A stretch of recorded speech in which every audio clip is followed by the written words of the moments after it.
Selamat pagi teman-teman. Semoga teman-teman sudah siap belajar hari ini tentang pengukuran dan alat ukur. Kompetensi dasar dalam pembelajaran pengukuran dan alat ukur yaitu 3.1 menerapkan konsep pengukuran berbagai besaran dengan menggunakan satuan standar baku. 4.1 menyajikan data hasil pengukuran dengan alat ukur yang sesuai pada diri sendiri, makhluk hidup lain, dan benda-benda di sekitar dengan menggunakan satuan tak baku.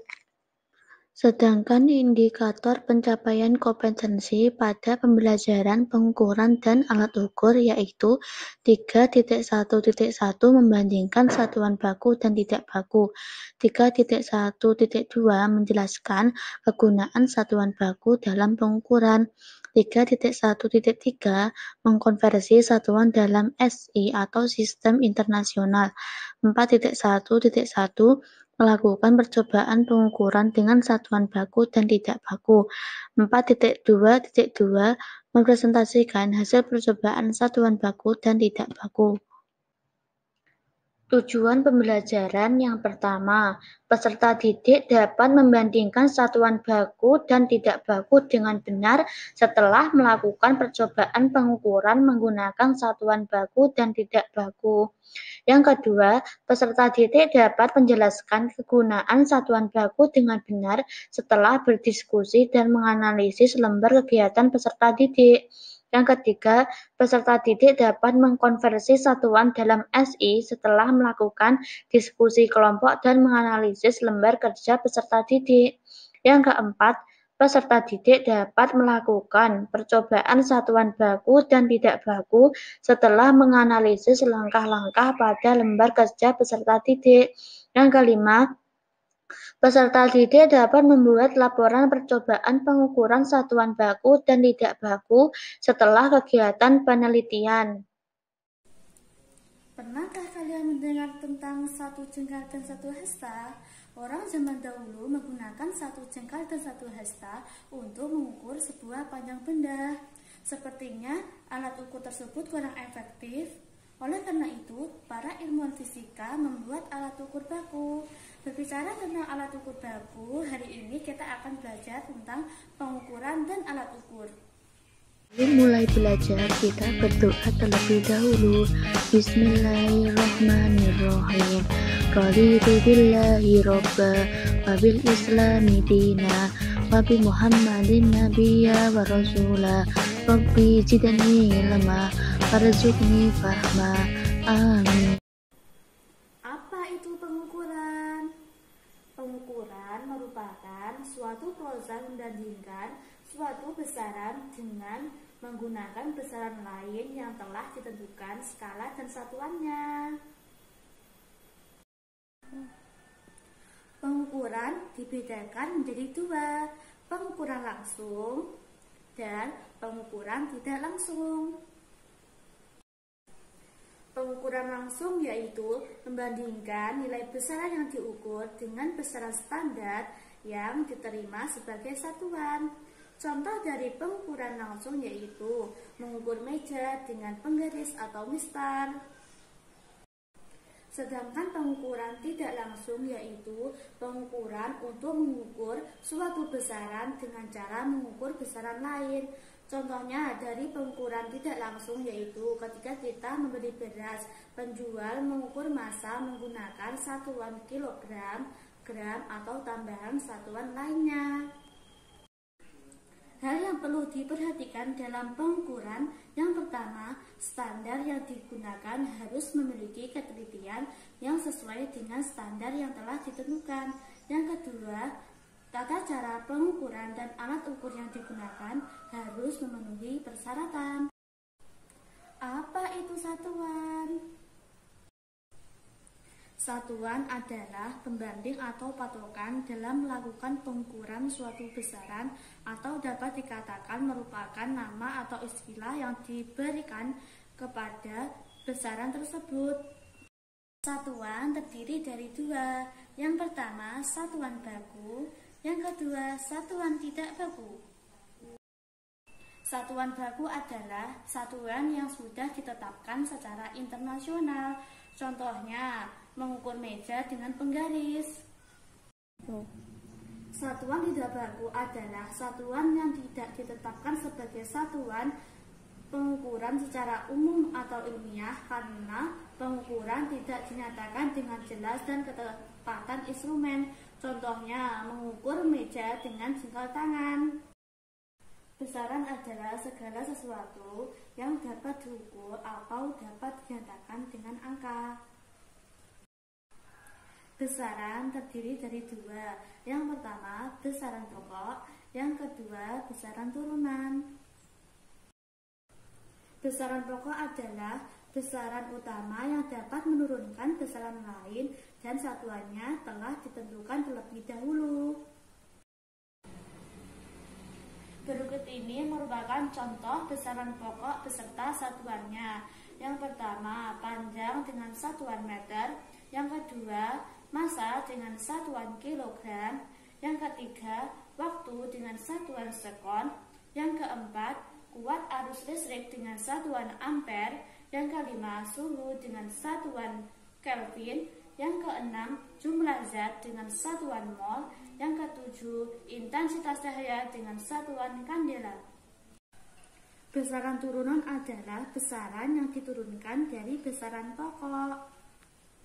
Berikut ini merupakan contoh besaran turunan beserta satuannya.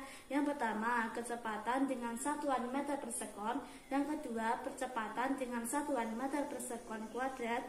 Yang ketiga, massa jenis dengan satuan kilogram per meter kubik. Yang keempat, gaya dengan satuan newton. Yang kelima, luas dengan satuan meter kuadrat. Yang keenam, volume dengan satuan meter kubik. Yang ketujuh, tekanan dengan satuan Pascal. Yang kedelapan adalah usaha dengan satuan joule. Apa itu alat ukur?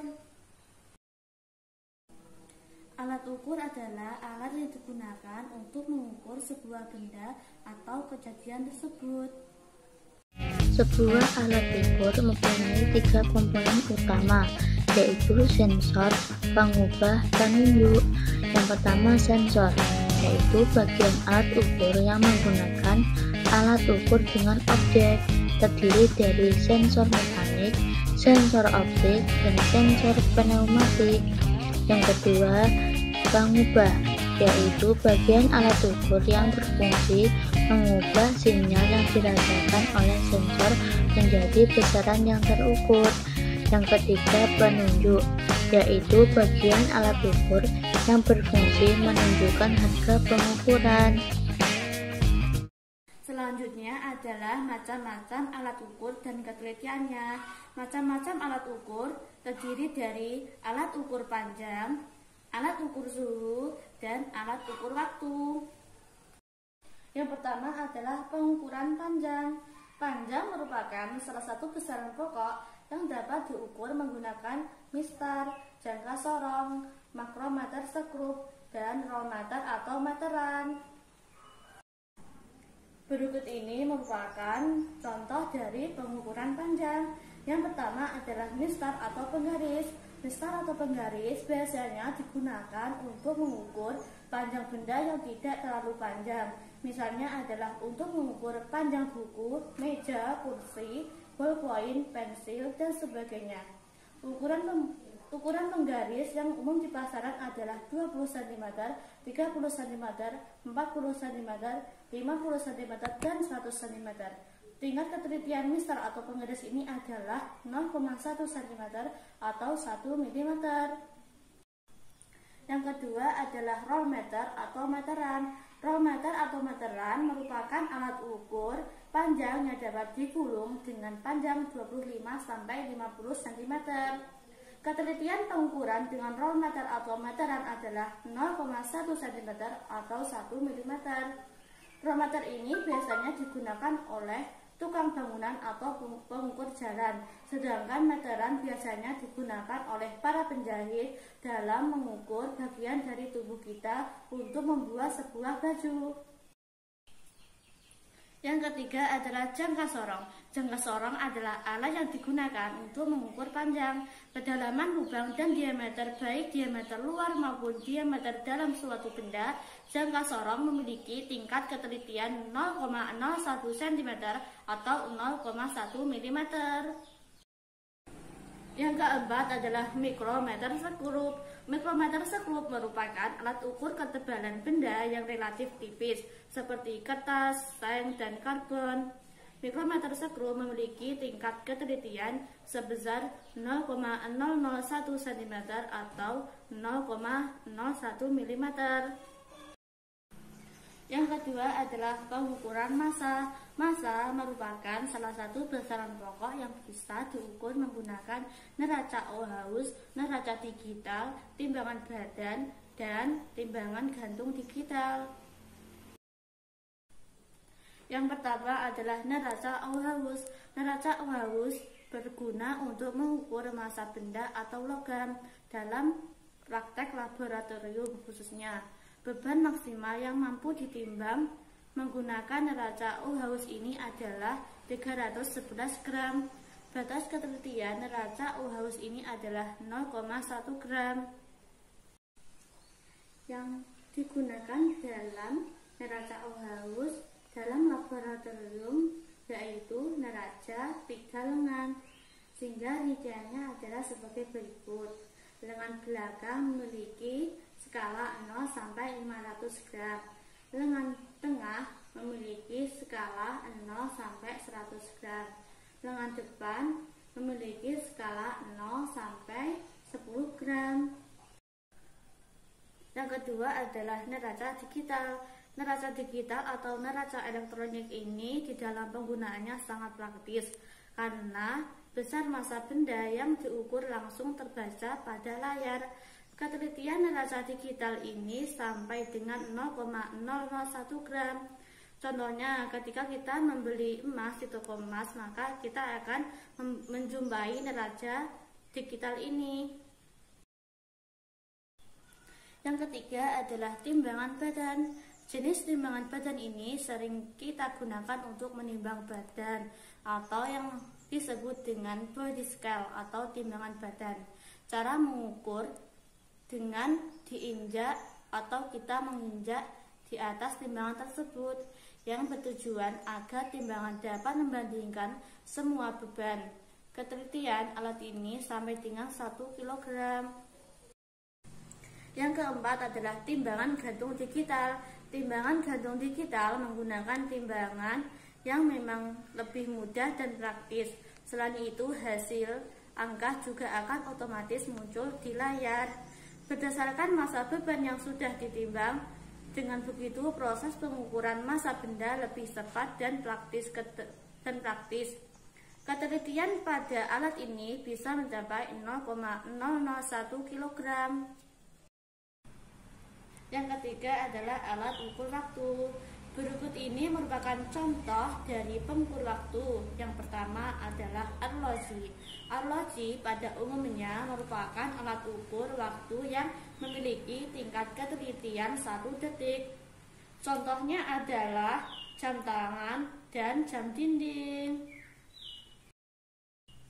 Yang kedua adalah stopwatch. Stopwatch biasanya digunakan untuk mengukur waktu dalam kegiatan olahraga atau dalam praktik penelitian. Tingkat ketelitian alat ukur ini adalah 0,1 detik. Yang ketiga adalah penunjuk waktu elektronik. Penunjuk waktu elektronik memiliki tingkat ketelitian alat ukur mencapai 1/1000 detik. Yang ketiga adalah alat ukur suhu. Berikut ini merupakan contoh dari alat ukur suhu, yaitu termometer. Termometer adalah alat untuk mengukur suhu suatu sistem. Kata termometer berasal dari bahasa Latin yaitu thermo dan meter. Thermo artinya panas, sedangkan meter adalah mengukur, sehingga dapat diartikan yaitu alat pengukur panas atau suhu. Termometer ini dibuat berdasarkan pemuaian.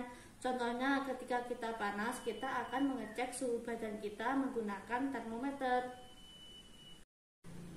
tambahan dari alat ukur yaitu pengukuran arus dan tegangan listrik. Pengukuran arus dan tegangan listrik merupakan alat untuk mengukur arus listrik yang disebut dengan amperemeter, sedangkan untuk mengukur tegangan listrik disebut voltmeter. Adapun contoh gambar alatnya adalah sebagai berikut. Berikut ini merupakan contoh mengukur pensil dengan penggaris. Kita lihat panjang penggaris mempunyai skala kecil yaitu 1 mm. Di sini ada pensil dan penggaris. Kita harus melihat terlebih dahulu dari ujung belakang pensil dan ujung depan pensil. Ujung belakang pensil setara dengan 1 cm dan ujung depan pensil adalah 3,1 cm. Sehingga dapat disimpulkan adalah panjang pensil adalah ujung depan dikurangi ujung belakang. Berarti 3,1 cm dikurangi 1 cm, maka hasilnya adalah 2,1 cm. Sehingga pensil mempunyai panjang 2,1 cm. Yang kedua adalah tentang jangka sorong. Berdasarkan gambar di atas, jangka sorong memiliki skala utama dan skala nonius, sehingga kita dapat mengukur dengan pertama mencari skala utamanya berapa dan skala noniusnya berapa. Sehingga di sini digambar sudah ditemukan skala utama adalah 0,3 cm dan skala nonius adalah 3 kali 0,01, sehingga dapat memberikan hasil 0,03 cm. Sehingga dapat digabungkan hasil pembacaan alatnya adalah skala utama ditambah skala nonius, sehingga hasilnya adalah 0,3 ditambah 0,03 yaitu 0,33 cm. Yang ketiga adalah mikrometer skrup. Di sini sudah ada gambarnya tentang mikrometer skrup.